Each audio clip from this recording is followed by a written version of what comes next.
नमस्कार. हितगुजमध्ये आपले मनापासून स्वागत आहे. आज आपण शारदीय नवरात्रीच्या दिवशी पहिल्या दिवशी करण्यात येणारे कलश स्थापना म्हणजेच घटस्थापना याचे पूजा साहित्य, या घटस्थापनेची पद्धत आणि या काळामध्ये अखंड ज्योत लागावी यासाठी कोणत्या गोष्टी लक्षात ठेवाव्यात याविषयी माहिती जाणून घेणार आहोत. घटस्थापना भारतीय नवरात्रीची प्रतिपदा तिथी आहे. या दिवशी शैलपुत्री मातेची पूजा केली जाते. यासोबतच शुभ मुहूर्तावर घटस्थापना केली जाते. हिंदू धर्मात नवरात्रीच्या काळात दुर्गा देवीच्या 9 रूपांची पूजा करणे विशेषतः फलदायी मानले जाते. दरवर्षी 4 नवरात्र असतात, ज्यामध्ये 2 गुप्त नवरात्री, चैत्र नवरात्री आणि शारदीय नवरात्रीचा समावेश असतो. आता आपण पाहूया शारदीय नवरात्रीच्या पहिल्या दिवशी कलशाची स्थापना केली जाते. याचे साहित्य. हिंदू धर्मात सर्व शुभ कार्यात कलश स्थापित करणे महत्त्वाचे मानले जाते. हे सुख, समृद्धी आणि ऐश्वर्य यांचे प्रतीक मानले जाते. नवरात्रीमध्ये घटस्थापना करण्यासाठी घटस्थापना साहित्य. पंचपल्लव म्हणजेच आंब्याचे पान, पिंपळाचे पान, वडाचे पान, गुळाचे पान, उंबराचे पान. पंचपल्लव उपलब्ध नसल्यास आंब्याची पाने उपयुक्त आहेत. याशिवाय देवीची मूर्ती किंवा फोटो, मातीचा दिवा, नाणे, गहू, ज्वारी किंवा सप्तधान्य.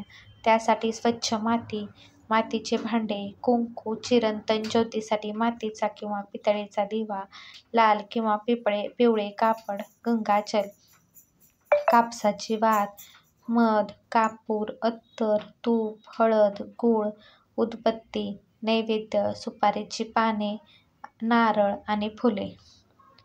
अमावस्येच्या दिवशी सर्व पूजा सामग्री जमवावी. एकाच वेळी भोजन करावे. घटस्थापनेसाठी स्वच्छ जागेची निवड करावी. प्रतिपदेला सकाळी लवकर उठून नदी, तलाव, विहीर किंवा सोयीस्कर ठिकाणी स्नान करावे. चौरंग किंवा पाटावर देवीची प्रतिमा स्थापन करून रत्नभूषण मुक्ताहाराने सुशोभित करावी. फोटो नसल्यास दुर्गा यंत्राची स्थापना करून त्यासमोर पवित्र ठिकाणची किंवा शेतातील माती आणून वेदी म्हणजे शेत तयार करून त्यामध्ये 5 प्रकारचे धान्य पेरावेत. पीठपूजेकरता चौरंगाच्या दक्षिणेला कलश ठेवावा. त्यामध्ये तीर्थजल ठेवावे. एखादे रत्न किंवा सुवर्णही त्यात टाकावे. पूजा झाल्यानंतर देवीसमोर गायन वादन करावे. विधिवत मंत्रोच्चाराबरोबर पूजन करावे. उत्सवात जमिनीवर झोपावे. कुमारिकांचे पूजन करावे. 1 किंवा 2 वर्षाची कन्या कुमारिका, 3 वर्षांची कालिका, 7 वर्षांची चंडिका, 8 वर्षांची शांभवी, 9 वर्षांची दुर्गा आणि 10 वर्षांची सुभद्रा मानले जाते. 10 वर्षांपुढील कन्येला पूजनासाठी वर्ज्य मानले जाते. 9 दिवस उपवास करणे शक्य नसल्यास 3 दिवस उपवास करावा. भक्तिभावाने सप्तमी, अष्टमी आणि नवरात्रीच्या रात्री भगवती पूजन केल्याने सर्व चांगले फळ मिळतात. आता आपण पाहूया घटस्थापनेची पद्धत. नवरात्रीच्या पहिल्या दिवशी कलशाची स्थापना करताना सर्वप्रथम सर्व देवी देवतांचे आवाहन करावे. एका मोठ्या मातीच्या भांड्यात माती टाकून त्यावर गहू, ज्वारी किंवा सप्तधान्याचे दाणे टाका. त्यावर थोडे पाणी शिंपडा. आता गंगाजलाने भरलेल्या कलशावर रक्षासूत म्हणजे लाल धागा बांधा. तसेच पाण्यात सुपारी, दुर्वा, अक्षता आणि नाणे टाकावे. आता कलशाच्या काठावर 5 विड्याची पाने किंवा आंब्याची पाने ठेवा. एक नारळ घेऊन त्याला लाल कपड्याने गुंडाळा. नारळावर लाल धागा बांधा. यानंतर कलश आणि धान्याचे मातीचे भांडे स्थापन करण्यासाठी चौरंग घ्या किंवा प्रथम जमिनीवर पूर्णपणे स्वच्छ करा. यानंतर धान्याचे भांडे ठेवा. त्यानंतर कलश स्थापित करा आणि नंतर कलशावर नारळ ठेवा.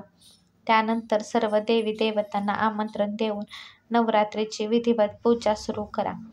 घट बसवल्यानंतर 9 दिवस देवघरात सकाळ संध्याकाळ आवश्यकतेनुसार अखंड ज्योत तेवत ठेवण्यासाठी काळजी घ्यावी आणि धान्याच्या मातीच्या भांड्यात पाणी टाकत राहावे. नवरात्रात कलशाची स्थापना करताना गहू पेरण्याचा नियम आहे. असे मानले जाते की गहूची पेरणी केल्याने जीवनात सुख, संपत्ती, समृद्धी येते. नवरात्रीत कलश स्थापनेसोबत गहू का पेरले जातात याचे महत्त्व आणि मान्यता जाणून घेऊया. नवरात्रीच्या 9 दिवसांमध्ये दुर्गा देवीची पूजा केली जाते. देशभरात हे 9 दिवस अतिशय उत्साहाने आणि आनंदाने साजरे केले जातात. पहिल्याच दिवशी घटस्थापना केली जाते. याचबरोबर घरोघरी घट बसवले जातात, ज्यामध्ये गहू आणि सप्तधान्य पेरले जाते. हिंदू धर्मात नवरात्रीला विशेष महत्त्व आहे. नवरात्रीच्या 9 दिवसात दुर्गा देवीच्या पहिल्या विविध रूपांची पूजा केली जाते. नवरात्रीत गहू, जव किंवा सप्तधान्य का पेरतात आणि पेरण्याची पद्धत. नवरात्रीच्या काळात गहू, जव किंवा सप्तधान्य का पेरतात? पूजेच्या ठिकाणी दुर्गेच्या मूर्तीसमोर मातीच्या भांड्यात गहू, जव किंवा सप्तधान्य पेरले जातात. हे धान्य 9 दिवसात हिरवे होते, ज्याला पालवी फुटते, जी सुख समृद्धी दर्शवतात. हिंदू धर्माच्या मान्यतेनुसार नवरात्रीच्या काळात गहूची पेरणी केली जाते, कारण शास्त्रामध्ये गहू हे सृष्टीच्या प्रारंभानंतरचे पहिले पीक मानले जाते. जव किंवा गहू अन्न आहे आणि अन्नाला हिंदू शास्त्रात ब्रह्मदेवतेचा मान दिला जातो. यामुळे नवरात्रीत याची पूजा केली जाते. यामुळे देवी देवतांच्या पूजेमध्ये गहू, जव पेरणे शुभ मानले जाते. आता आपण गहू धान्य पेरण्याची पद्धत पाहूया. नवरात्रीच्या पहिल्या दिवशी कलशाची स्थापना करताना मातीचे भांडे किंवा छोटे मडके घ्या. स्वच्छ पाण्याने ते पूर्णपणे स्वच्छ करा. मातीच्या भांड्यात कुंकवाचे स्वस्तिक बनवा आणि त्यात माती आणि कोरडे शेणखत घाला. माती ओलसर करण्यासाठी पाणी फवारणी करा. आता एका वाडग्यात किंवा भांड्यात गहूचे, जवाचे किंवा सप्तधान्याचे दाणे ठेवा. आता हे दाणे हाताने भांड्यात पसरवा.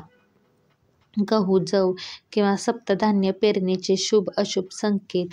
नवरात्रीत पेरलेले सप्तधान्य, जव किंवा गहू यांची जितकी वाढ होते तितका जास्त देवीचा कृपाशीर्वाद तुमच्यासमोर राहतो. त्यामुळे व्यक्तीच्या घरात सुख समृद्धी राहील असा संकेत मिळतो असे सांगितले जाते.